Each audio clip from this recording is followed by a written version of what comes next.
The price of telling the truth can sometimes drag us all into serious trouble. Well, that's exactly what's happened with Australian journalist Lynn O'Donnell in Afghanistan.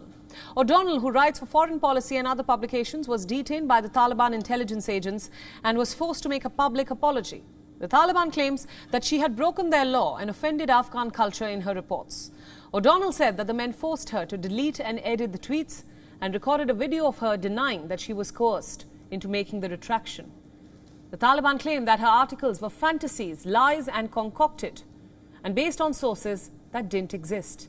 If the sources were real, she was asked to hand over her notes, images and even recordings. The development comes in response to a series of articles written by O'Donnell accusing the Taliban commanders of forcefully marrying teenage girls and using them as sex slaves.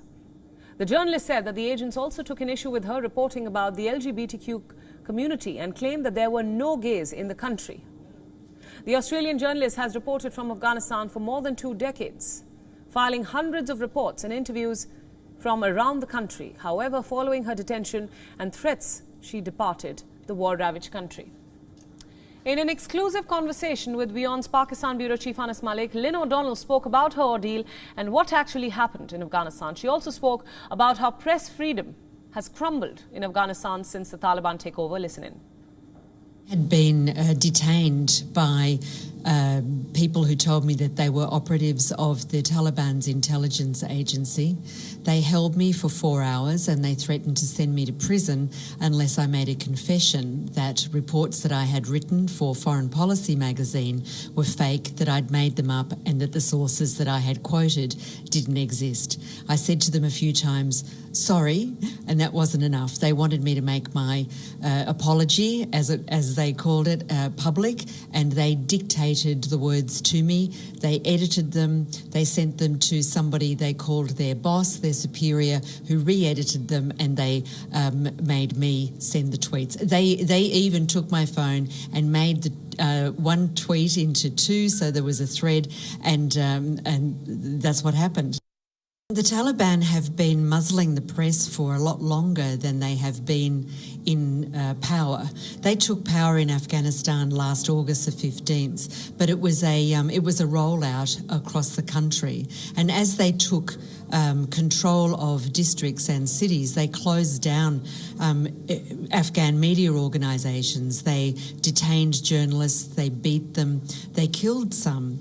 A lot of Afghan journalists have fled the country and are living elsewhere, and some of them are even continuing to function as journalists, writing and reporting on Afghanistan from outside. That's the only way they can do it with any freedom.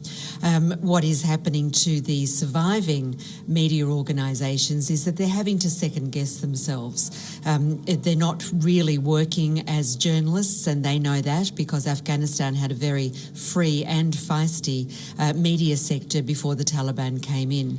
They're surviving. Those who are still working are surviving.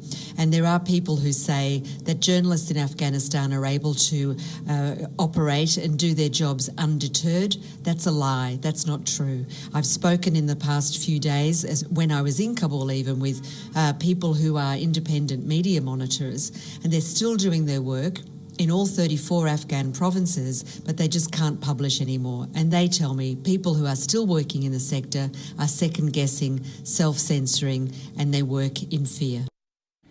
O'Donnell is not the only journalist to be targeted by the Taliban. A report by the United Nations Assistance Mission in Afghanistan identified human rights violations affecting 163 media workers and journalists committed by Taliban authorities between August 2021 and June 2022. The report included 122 cases of arbitrary arrest and detention and 58 instances of torture and ill treatment. These are only the verified instances. The actual number could be far higher. WION World is now available in your country. Download the app now and get all the news updates on the move.